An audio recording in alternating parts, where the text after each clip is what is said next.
22 de septiembre, Santo Tomás de Villanueva, agustino y arzobispo de Valencia, 1488-1555. Mientras un exmonje agustino, el apóstata Martín Lutero, escandalizaba, despedazaba y pervertía a Alemania, otro monje agustino, Tomás de Villanueva, edificaba y santificaba a España.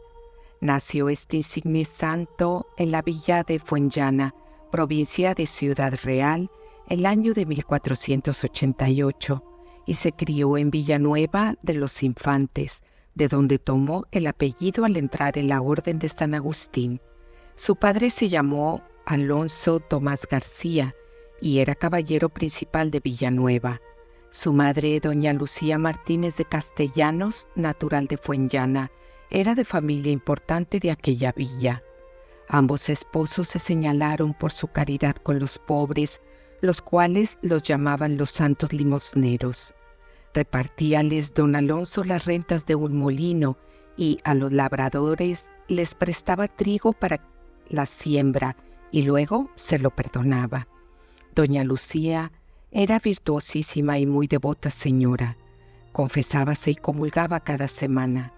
Debajo de sus sencillos vestidos llevaba áspero cilicio, ayunaba cada sábado y, a ciertas horas del día, retirábase a un oratorio con sus sobrinas y criadas para darse a la oración. Trabajaba para los menesterosos. A menudo tomaba para sí la labor de pobres obreras, hacíala ella misma y se la devolvía junto con el salario. Con los pobres vergonzantes, presos y enfermos tenía entrañas maternales y tal misericordia y compasión que el Señor la premió muchas veces con milagros. Había repartido cierto día a los pobres toda la harina que le habían traído del molino, cuando llegó otro mendigo, pero las criadas dijeron que ya se había dado toda la harina. «Volved al granero, hijas, por amor de Dios, y barredlo, que no permitirá el Señor que se vaya de mi casa este pobre sin limosna». Las criadas obedecieron y, admiradas al ver el granero lleno, empezaron a dar voces. «Pero señora, ¿qué ha pasado? Dejamos vacío el granero y lo hallamos lleno». Diciendo esto, prorrumpieron en alabanzas al Señor, que tan liberal se mostraba con los pobres. El niño limosnero. A vista de tan maravillosos ejemplos de misericordia y piedad, y prevenido con la gracia de Dios, creció también en el corazón de Tomás la cristiana virtud de la caridad para con los prójimos, y aún excedió mucho a sus padres en la misericordia con los menesterosos. Ya en su niñez mereció el nombre de padre de los necesitados. Llevaba su almuerzo a la escuela y se lo daba a los niños pobres. Muchas veces volvía a casa sin medias, ni zapatos, ni vestido, por habérselo dado a los que encontraba.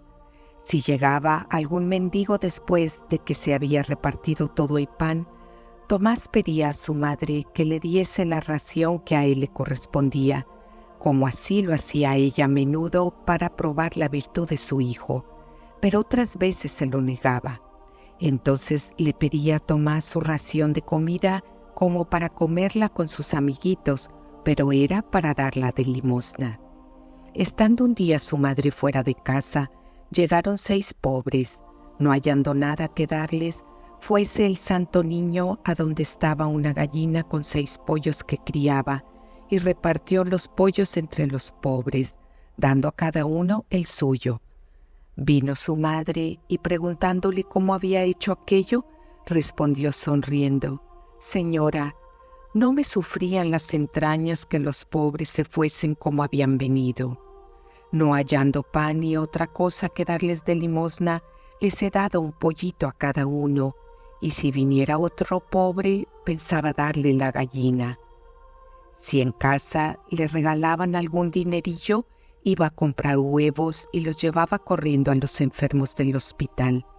En la época de la siega, solían enviarle sus padres a llevar el almuerzo y comida a los segadores y, sin que ellos lo echasen de ver, Daba mucha parte a los pobres, que iban, como era costumbre, a recoger las espigas, mas al llegar los segadores a comer, no lo echaban de menos, porque el Señor suplía milagrosamente la falta.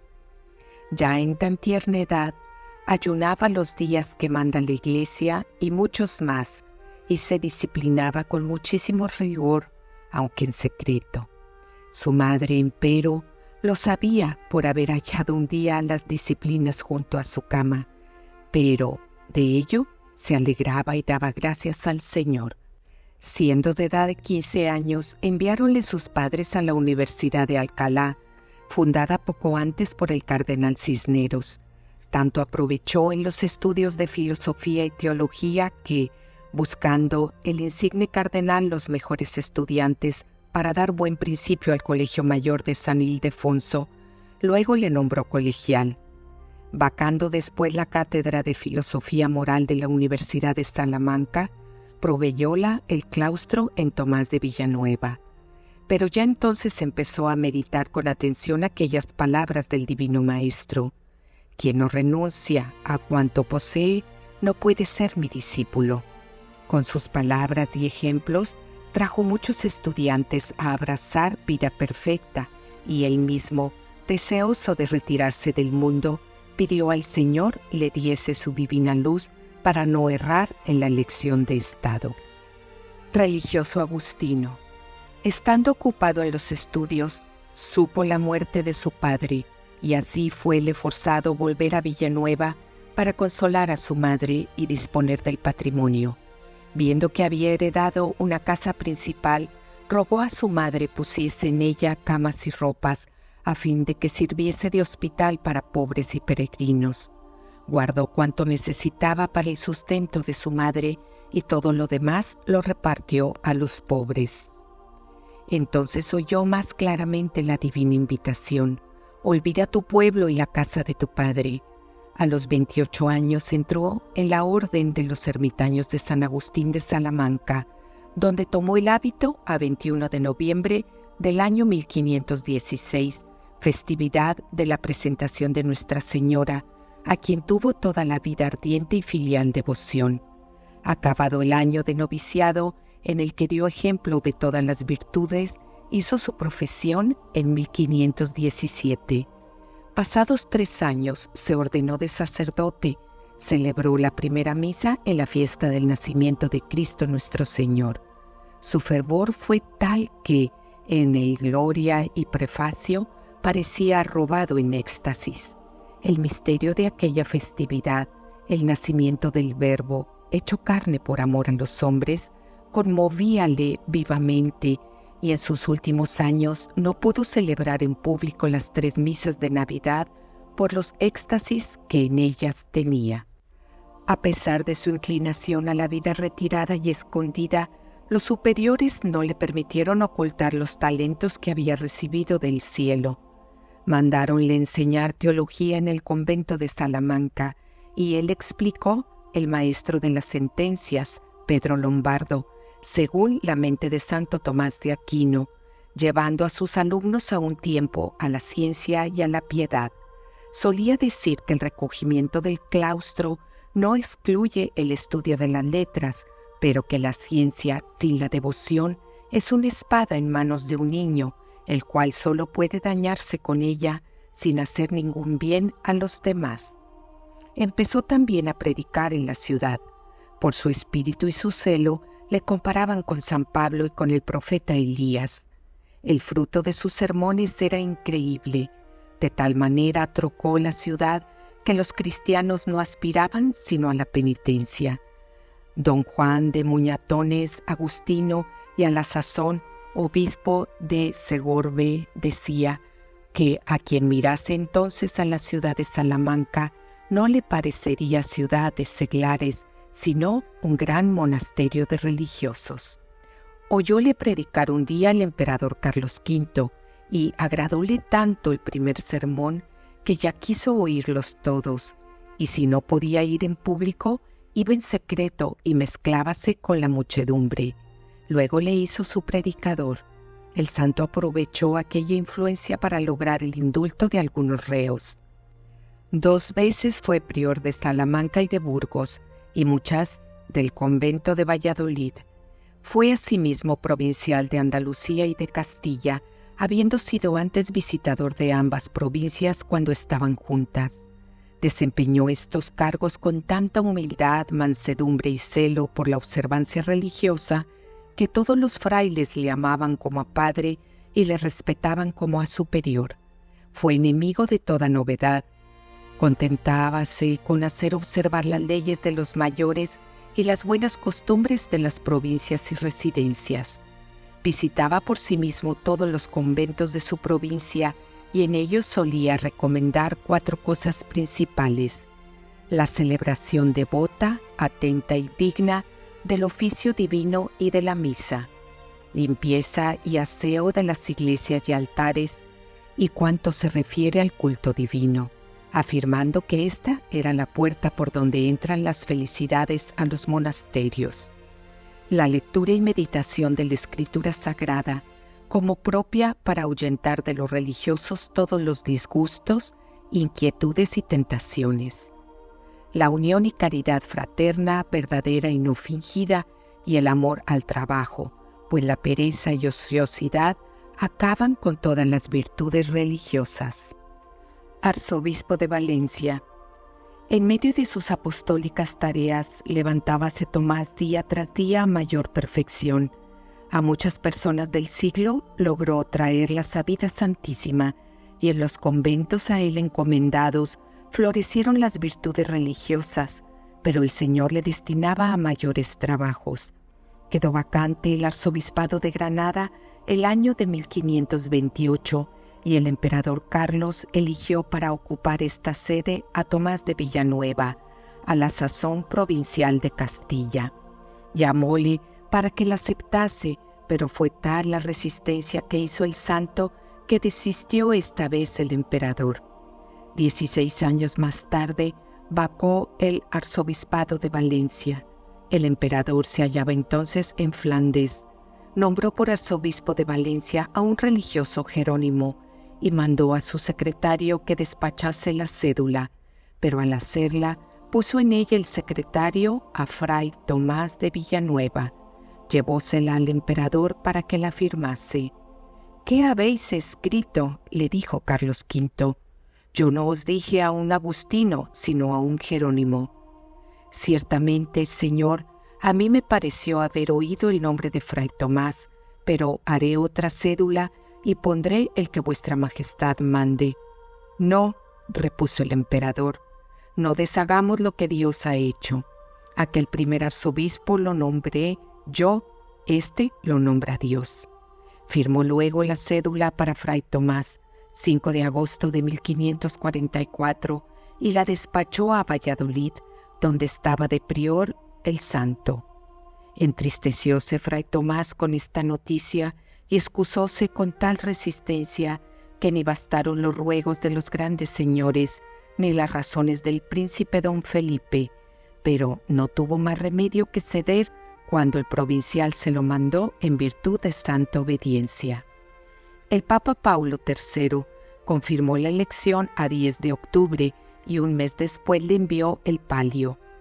El santo dejó su celda con muchas lágrimas, se hizo consagrar y partió a pie para Valencia, sin más acompañamiento que el de un religioso y 2 criados.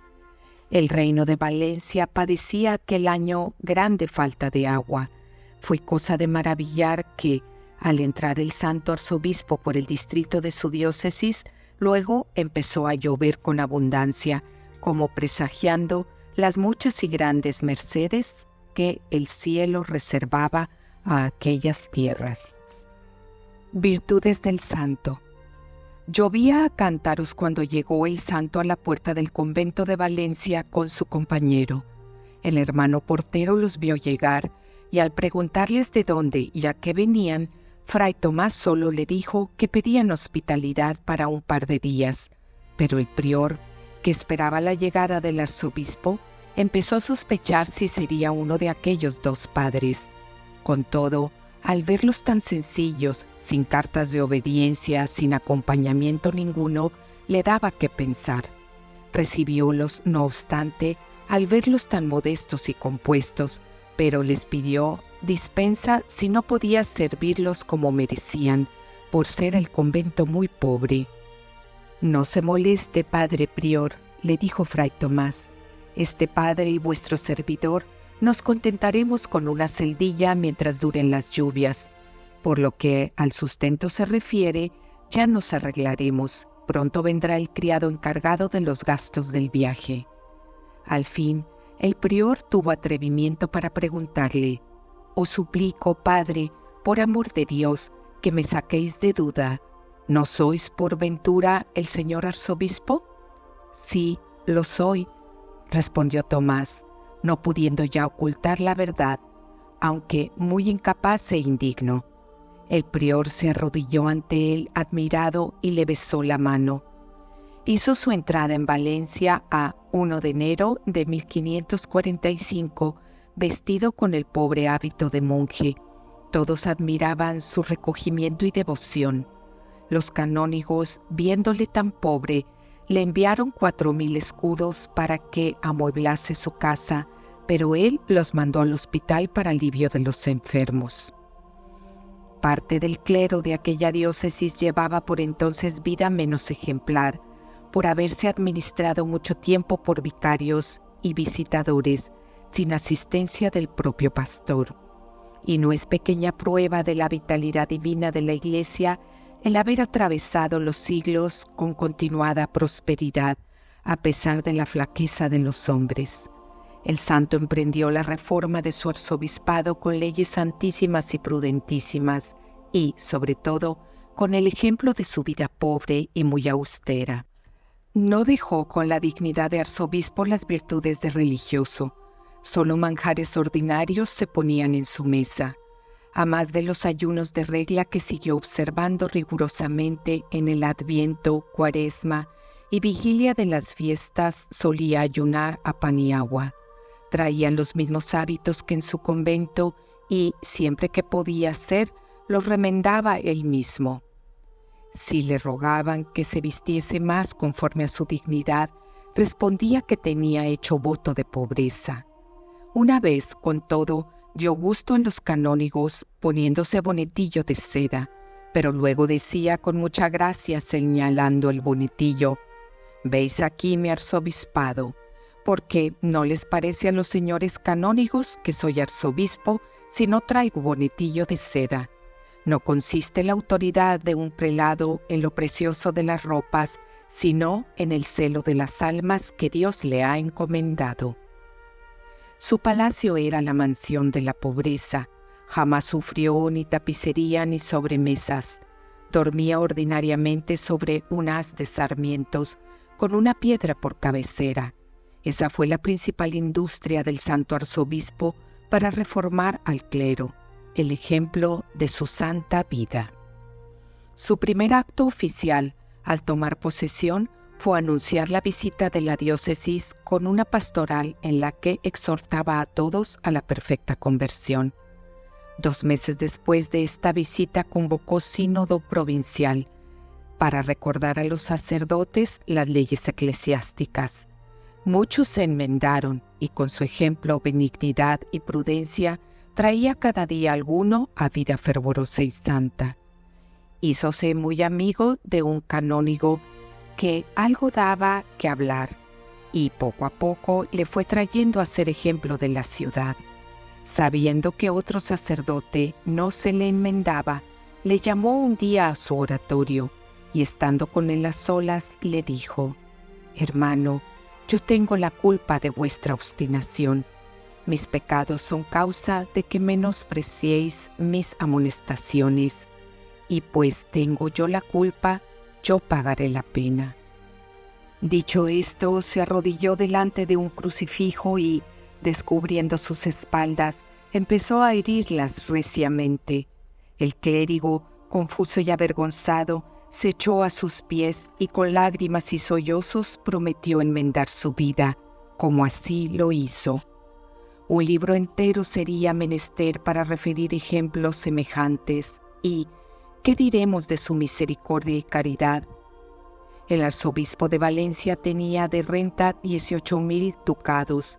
El santo pagaba 3,000 ducados de pensión a su predecesor, don Jorge de Austria, que había renunciado a la sede de Valencia para ser obispo de Lieja. Daba 2,000 para escuelas de los hijos de moros, 10,000 para alivio de los pobres y enfermos, y lo demás gastaba en el sustento de su casa. 500 pobres acudían cada día a palacio y cada uno de ellos recibía una ración de carne con pan, vino y algún dinero. A menudo acompañaba esta caridad con milagros. Vio un pobre tullido entre los que acudían a pedir limosna a su puerta y reparó que le miraba con mucha atención. Hízole llamar y le preguntó: «He reparado, hermano, que me mirabas con atención. ¿Por qué lo hacías?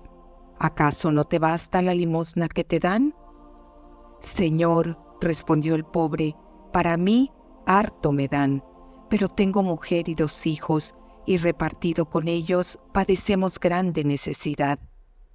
¿No sabes algún oficio para ayudar a tu familia con lo que te doy?»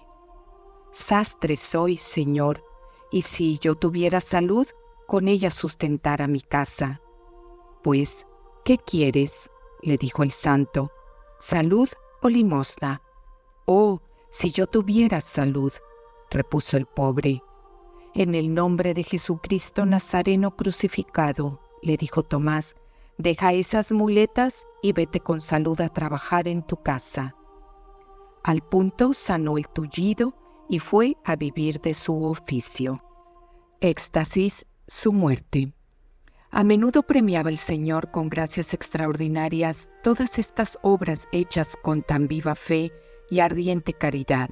En la oración, rezo del breviario y aún en los sermones tenía frecuentes éxtasis.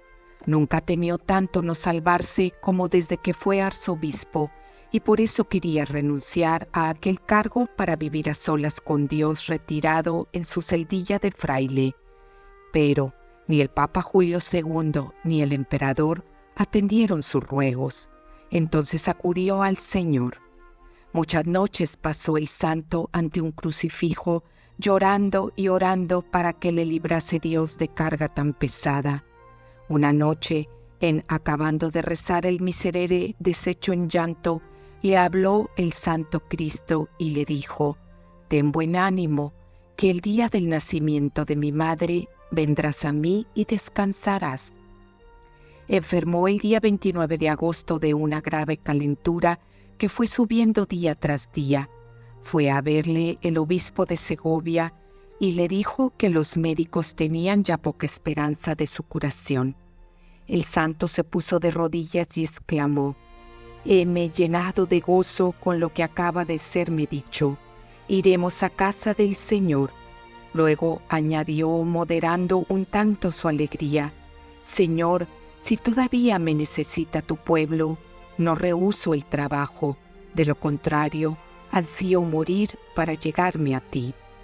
Recibió el viático en presencia del clero, a quien recomendó guardar los mandamientos del Señor, llevar vida conforme con la santidad del ministerio sacerdotal y estar inviolablemente unidos con la Santa Sede Romana, asegurándoles que, si Dios se apiadaba de él, como así lo esperaba, rogaría en el cielo para que en ningún tiempo desfalleciera la fe en la Iglesia de Valencia. Mandó que todos cuantos bienes le quedaban los repartiesen a los necesitados y que a un pobre carcelero le diesen la cama en que yacía moribundo, porque dispuesto estaba a morir en el duro suelo. El carcelero aceptó la cama y entonces el santo le pidió que por amor de Dios se la prestase para morir en ella. También pidió que se pusiese un altar en su sala y se dijese misa. En la comunión del sacerdote empezó a decir el cántico Nunc Dimittis y, añadiendo las palabras «Señor, en tus manos encomiendo mi espíritu», lo entregó a su Criador el día 8 de septiembre, Natividad de la Virgen María. Enterráronle en el convento de los agustinos y el Señor ilustró su sepulcro con innumerables milagros. Alejandro VII le puso en el catálogo de los santos a 1 de noviembre de 1658.